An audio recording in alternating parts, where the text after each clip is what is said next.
Hello everyone, I hope आप सभी लोग अच्छे होंगे। आपकी स्टडी भी अच्छी चल रही होगी। स्वागत है आपका आपके अपने YouTube channel new education wire पर।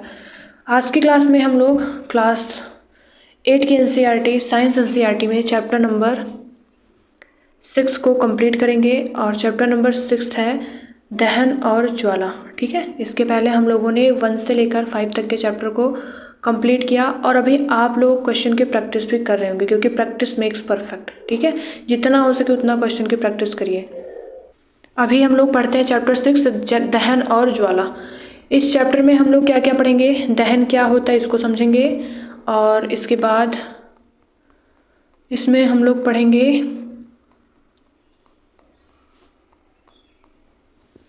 आग पर नियंत्रण कैसे पाते हैं, दहन के प्रकार,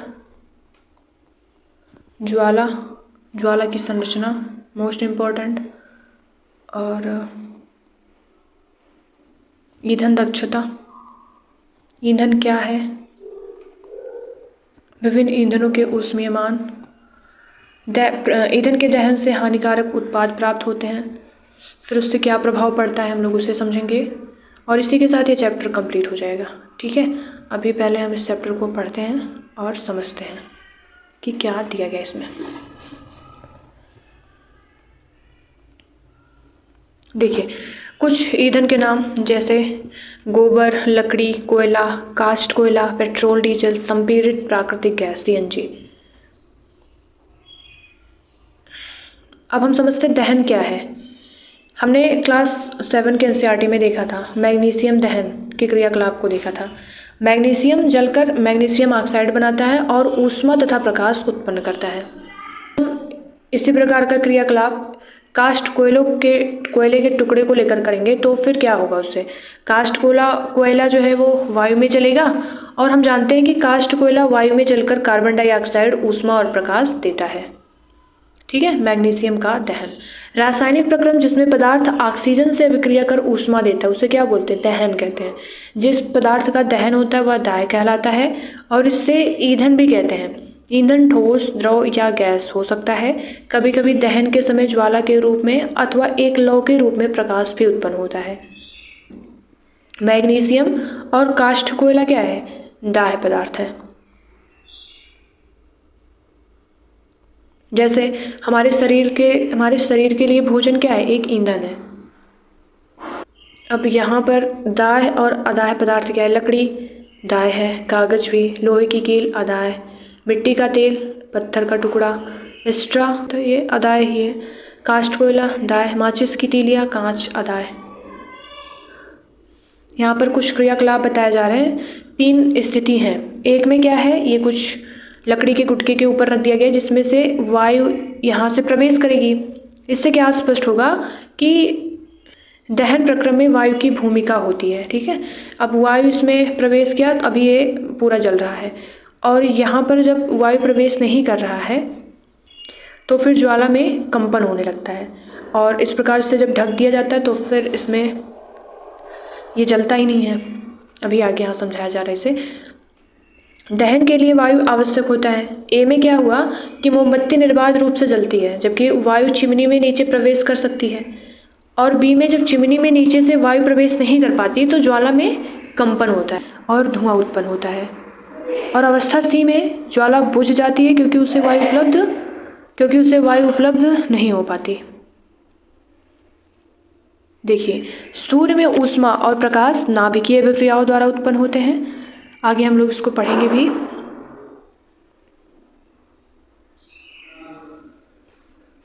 वह न्यूनतम ताप जिस पर कोई पदार्थ जलने लगता है वह क्या है, वह ज्वलन ताप कहलाता है। अब हम लोग माचिस का इतिहास देखेंगे। यहाँ से क्वेश्चन बने हुए हैं। क्वेश्चन क्या बने हुए हैं अभी उसको हम लोग देखेंगे, पहले इसको पढ़ते हैं। माचिस का इतिहास बहुत पुराना है। 5000 से अधिक वर्ष पूर्व प्राचीन मिस्र में गंधक में डुबोए गए चीड़ की लकड़ी के छोटे टुकड़े माचिस की तरह उपयोग किए जाते थे।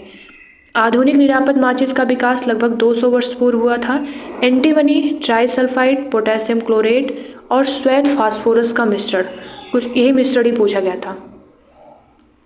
कि जो माचिस होता है उसमें कौन कौन से मिश्रण होते हैं। कुछ गोंद और स्टार्च के साथ मिलाकर उचित लकड़ी से बनी माचिस की तीली के सिरे पर लगाया जाता था। जब इसे किसी खुरदुरी सतह से रगड़ा जाता था तो घर्षण की ऊष्मा के कारण श्वेत फास्फोरस प्रज्वलित हो उठता था। इससे माचिस की तीली का दहन प्रारंभ हो जाता था, परंतु श्वेत फास्फोरस माचिस उद्योग में काम करने वालों और माचिस का उपयोग करने वालों दोनों के लिए खतरनाक सिद्ध हुआ। आजकल निरापद माचिस के सिरे पर केवल एंटीमनी ट्राइसल्फाइड और पोटेशियम क्लोराइड लगा रहता है। रगड़ने वाली सतह पर चूड़ित कांच और लाल फास्फोरस, यही पूछा गया था कि जो माचिस की तीली जो रगड़ी जाती है उस पर कौन कौन सा मिश्रण होता है। तो कांच और चूड़ित कांच और फिर थोड़ा सा लाल फास्फोरस। जो कम खतरनाक होता है, जब माचिस की तीली को खुरदरी सतह पर रगड़ा जाता है तो कुछ लाल फास्फोरस श्वेत फास्फोरस में परिवर्तित हो जाता है। यह तुरंत माचिस की तीली के सिरे पर लगे पोटेशियम क्लोराइड से विक्रिया कर पर्याप्त ऊष्मा उत्पन्न कर देता है, जिससे एंटीमनी ट्राइसल्फाइड का दहन प्रारंभ हो जाता है। ठीक है, हमने पाया कि दाह्य पदार्थ तब तक आग नहीं पकड़ सकता या जल नहीं सकता जब तक उसका ताप उसके ज्वलन ताप से कम रहता है। कमरे के ताप पर मिट्टी का तेल और लकड़ी अपने आप आग नहीं पकड़ते, परंतु यदि मिट्टी के तेल को थोड़ा गर्म कर दे तो वह आग पकड़ लेता है। इसका क्या अर्थ है कि मिट्टी के तेल के रखने में हमें विशेष सावधानी बरतनी होगी और किसी पदार्थ के दहन के लिए उसका ताप उसके ज्वलन ताप तक पहुंचना आवश्यक होता है।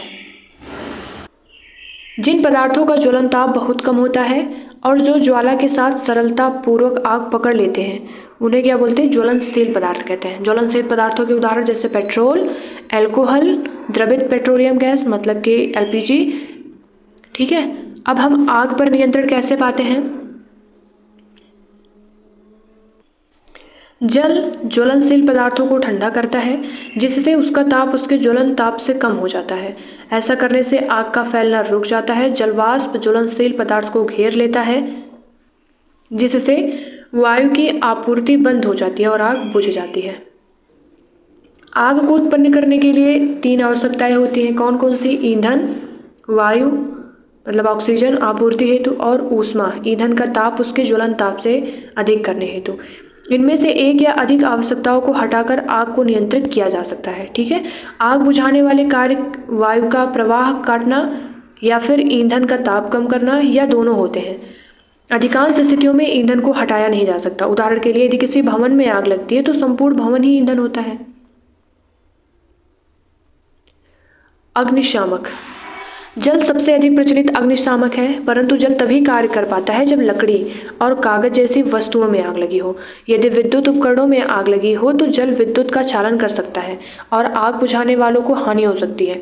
तेल और पेट्रोल में लगी आग बुझाने हेतु भी जल का उपयोग उचित नहीं होता। क्यों? क्योंकि जल जो है वो तेल से बाहरी होता है, यह तेल के नीचे चला जाता है। हमने देखा था ना इसके पहले के चैप्टर में, और तेल ऊपर जलता रहता है।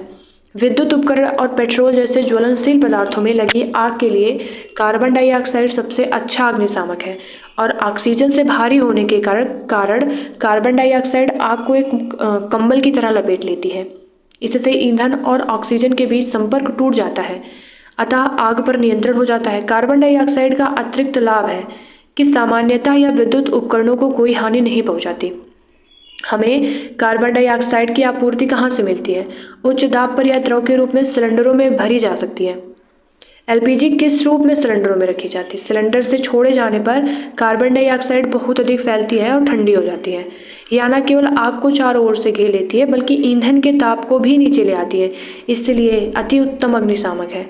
और कार्बन डाइऑक्साइड प्राप्त करने का एक दूसरा तरीका सोडियम बाइकार्बोनेट या पोटेशियम बाइकार्बोनेट जैसे रसायनों के पाउडर का भारी मात्रा में छिड़काव है।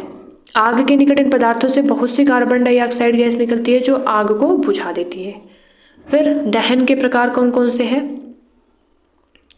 गैस तेजी से जलने लगती है तथा ऊष्मा और प्रकाश उत्पन्न करती है। इस प्रकार का दहन तीव्र दहन कहलाता है। फास्फोरस जैसे कुछ पदार्थ जो कमरे के ताप पर वायु में जल उठते हैं।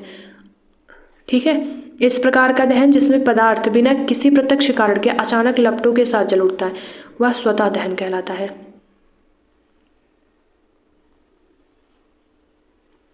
कोयले की खानों में कोयले के धूल के स्वतः दहन के कई बार खतरनाक अग्निकांड हो चुके हैं।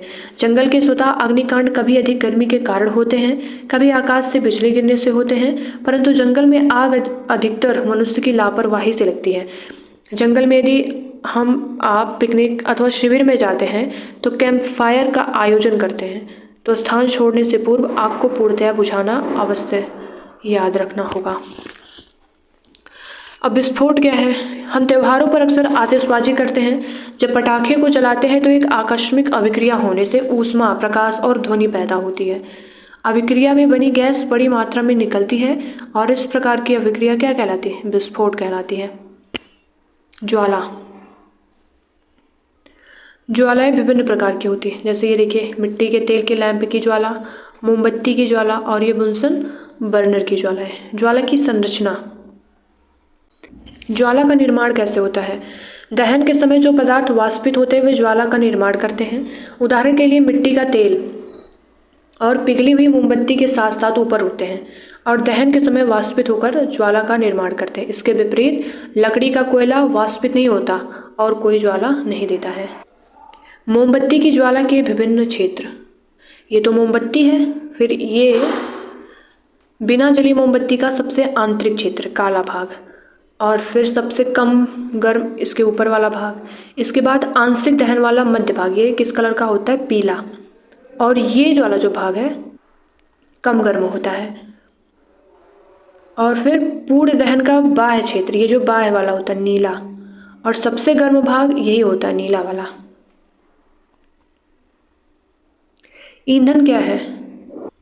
पेट्रोल, मिट्टी का तेल, ये पदार्थ ईंधन कहलाते हैं। अच्छा ईंधन वह है जो सहज उपलब्ध हो जाता है या सस्ता होता है और वायु में सामान्य दर से सुगमतापूर्वक जलता है या अधिक मात्रा में ऊष्मा उत्पन्न करता है या जलने के उपरांत कोई अवांछनीय पदार्थ नहीं छोड़ता। संभवतः ऐसा कोई भी ईंधन नहीं है जिसे एक आदर्श ईंधन माना जा सकता है। हमें ऐसा ईंधन ढूंढना चाहिए जो किसी विशिष्ट उपयोग की अधिकांश आवश्यकताएं पूरी करता हो। ईंधन के मूल्यों में भिन्नता होती है। कुछ ईंधन अन्य ईंधनों की अपेक्षा सस्ते होते हैं। ईंधन दक्षता, किसी ईंधन के 1 किलोग्राम की पूर्ण दहन से प्राप्त ऊष्मा, ऊर्जा की मात्रा उसका ऊष्मीय मान कहलाती है। ईंधन के ऊष्मीय मान को किलो जूल प्रति किलोग्राम मात्रक द्वारा प्रदर्शित किया जाता है।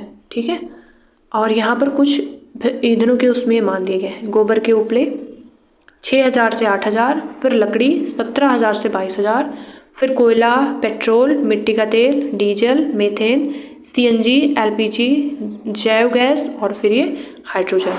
इसको हमें याद रखना होगा, इस चार्ट को।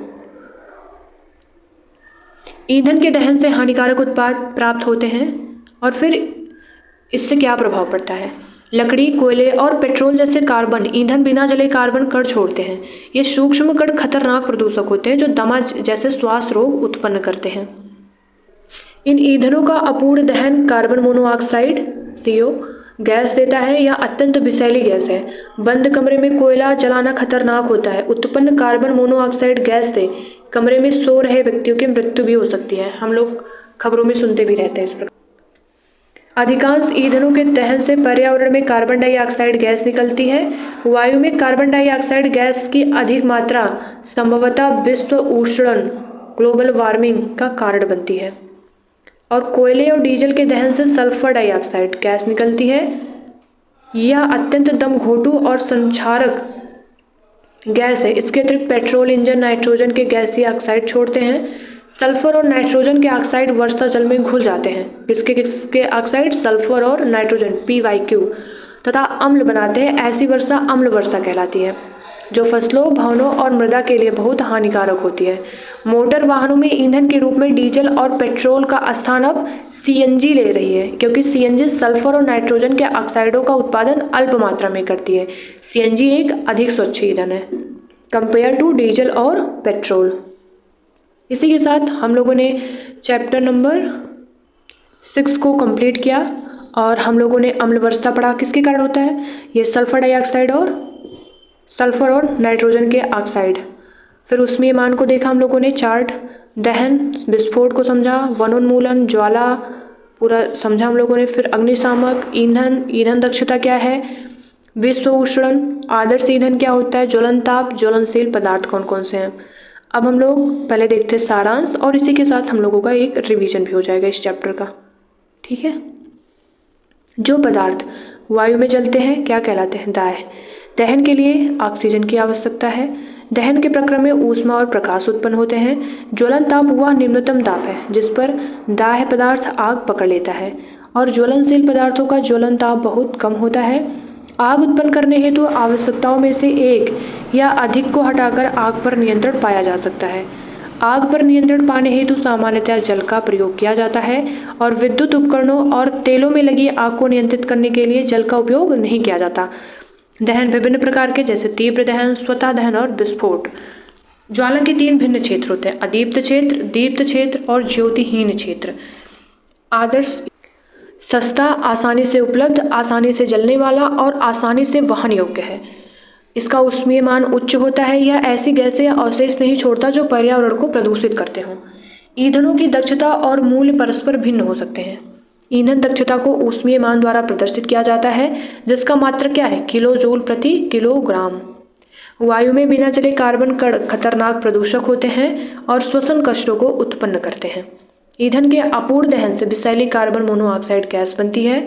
वायु में कार्बन डाइऑक्साइड की बड़ी मात्रा को विश्व उष्णन ग्लोबल वार्मिंग का कारण बताया जाता है और कोयले, डीजल, पेट्रोल के दहन से उत्पन्न सल्फर और नाइट्रोजन के ऑक्साइड अम्ल वर्षा उत्पन्न करते हैं जो फसलों, भवनों और मृदा के लिए हानिकारक होते हैं। इसी के साथ हम लोगों ने चैप्टर नंबर 6 को कंप्लीट किया। बाकी मिलते हैं नेक्स्ट वीडियो में नए चैप्टर के साथ। Thank you so much. जय हिंद।